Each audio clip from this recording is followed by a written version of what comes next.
But please do try to ask me real incisive questions, rather than just giving me shit that's difficult to rhyme with. Sometimes people do that. Any questions at all? Yes, I see one right there. How do you explain the attractiveness of bad boys? How do I explain the attractiveness of bad boys to women? Excellent question.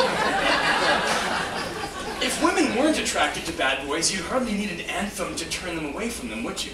But I think the reason is probably because of population bottlenecks throughout history, where things were very tense and high stress and combative, and only the Genghis Khan types ended up passing on their genes. And any sort of mutant ancestral woman who was completely turned off by meanness as a personality trait just didn't leave any descendants at those times. So that has bred a preference for the kind of thing that's necessary in certain contexts. But the point is, things have different adaptive benefits depending on the context. And obviously women are not only attracted to bad boys, they're also attracted to guys who are good with music, or intelligent people, or people who are good with words, or conscientious people, or people who are good cooks, or, you know, good, smart with money, or whatever it is. You know, there's a whole suite of different traits that women are attracted to because of the suite of different environments that we've been through in the past. And in today's world, attraction to violence is far less adaptive than ever before, because violence is used to resolve conflict less and less. And because women are choosing their own reproductive partners more and more. So the more female choice is on the rise, the more important that choice is going to become in terms of how that shapes the environment and future gene pool, and the more important the anthem, "Don't sleep with mean people," is going to become. So ladies, I'm not saying if you really want a fucking asshole that you shouldn't. Sometimes you just really want to. But I'm saying, if there's 3 guys that are vying for your attention, and they each have something different to bring to the table, you can use the meanness index to shunt the tracks in the right direction, and, you know, think about the good of society at the same time. That's all I'm looking at.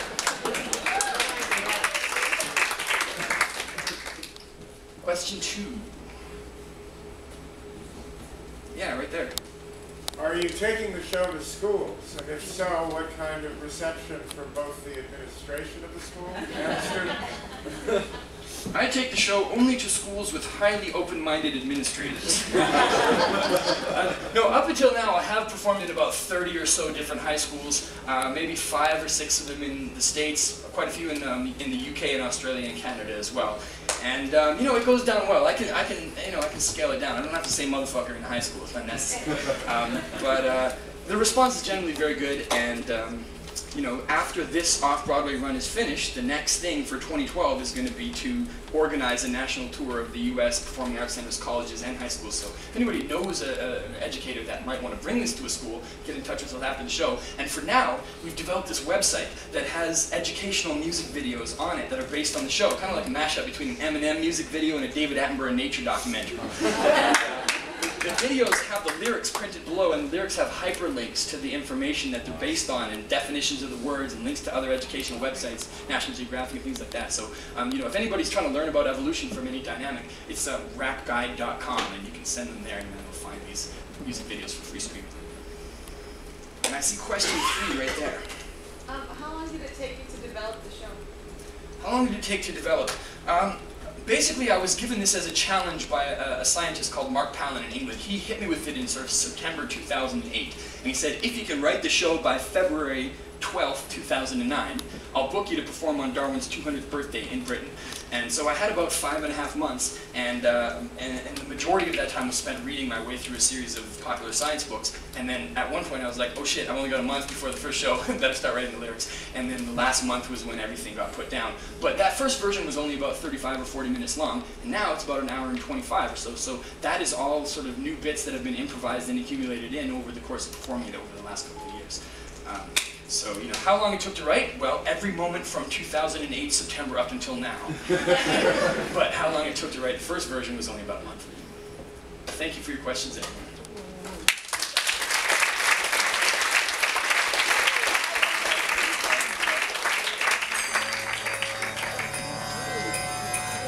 To close out the night, I'm going to try to explain how an evolutionary rap song gets written in the first place. Early drafts of my lyrics are simple. They go like this.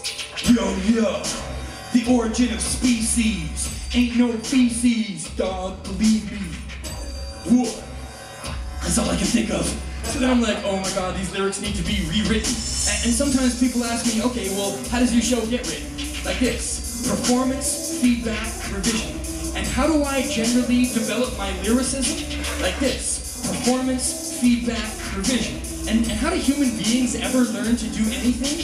Like this: performance, feedback, revision. And evolution is really just kind of an algorithm that goes like this: performance, feedback, revision. So the genetic code of every living creature was also written like this: performance, feedback, revision. See, the genes are like a text with 100,000 pages, and the revisions occur in the little random changes that come from mutations. And when they see the light, well, that's the performance. They call that the phenotype. And natural selection, well, that's the feedback side. That's about who survives and whose genes catch rides in the next generation.